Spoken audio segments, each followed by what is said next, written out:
Noong mga taong 1920, may mga babaeng manggagawa na lumiliwanag sa dilim, hindi dahil sa salamangka, kundi dahil sa lason na pumapatay sa kanila.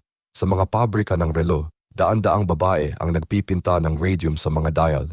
Tinuruan sila ng mga boss na gamitin ang labi nila para sa brush, para mas malinaw ang guhit, sabi nila.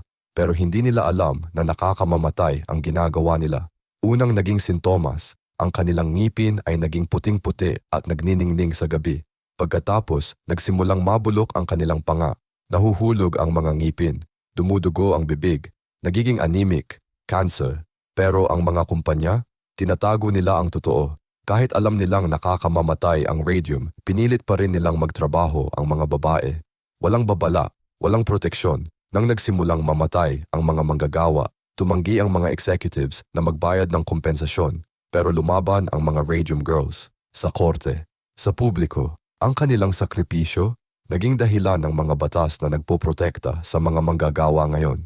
Ang kanilang kamatayan ay naging liwanag para sa iba.